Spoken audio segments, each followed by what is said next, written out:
Ads দিলেন কিন্তু conversion আসলো না, কখনো ভেবে দেখেছেন কারণটা কি? যখন অ্যাডস দিচ্ছেন আপনি অনেক মানুষকে দেখাচ্ছেন ঠিক আছে, কিন্তু ওরা কিন্তু আপনার অডিয়েন্স, রাইট অডিয়েন্স যদি না হয় তাহলে কিন্তু ওরা কাস্টমার, ওরা কখনোই কিনবে না, দেখবে চলে যাবে। আবার আপনি দেখাচ্ছেন রাইট অডিয়েন্সকে, কপিটা যদি তাদের ইমোশনকে অ্যাটাচ না করতে পারে সেক্ষেত্রে হবে না। 3টা সিক্রেট বলি, সিক্রেট না, এটা সবাই জানে বাট কেয়ার করে না। এই 3টা যদি অ্যালাইন করতে পারেন আপনার পরবর্তী অ্যাডস হবে নেক্সট লেভেলে।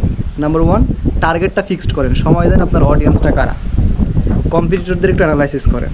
সেকেন্ড, রাইট মেসেজ দেন, মেসেজটা দেখার পরে যেন মনে হয় এইটা যে দেখছে ওইটা, ওই সার্ভিসটা তার ওই মুহূর্তেই দরকার, যেন এটাই রিলেভেন্ট করতে পারে যে আসলে তো প্রোডাক্ট আমার এখনই দরকার, এটা যেন তার ভেতর থেকে আসে। ক্লিয়ার কল টু অ্যাকশন দেবেন, কন্টেন্ট বা ভিডিও যেটাই দেন না কেন, দেখার পরের স্টেপ কী হবে এটা যেন ক্লিয়ার থাকে ভিডিওর মধ্যে। অ্যাডস হচ্ছে একটা আর্ট, তবে আপনি যদি সেটা বায়ার সাইকোলজির সাথে অ্যালাইন না করতে পারেন তবে ওটা জাস্ট একটা ডিজাইন ছাড়া কিছু নয়। অডিয়েন্সকে বুঝুন, অ্যাডস কীভাবে কাজ করে এটা বোঝার চেষ্টা করুন। অ্যাডস দিলেই সেলস হবে এইটা ভাবার দরকার নাই, একটু বোঝার চেষ্টা করুন। প্রয়োজন হলে আরও অনেক স্ট্র্যাটেজি নিয়ে আমরা পরবর্তীতে আসবো। Thank you.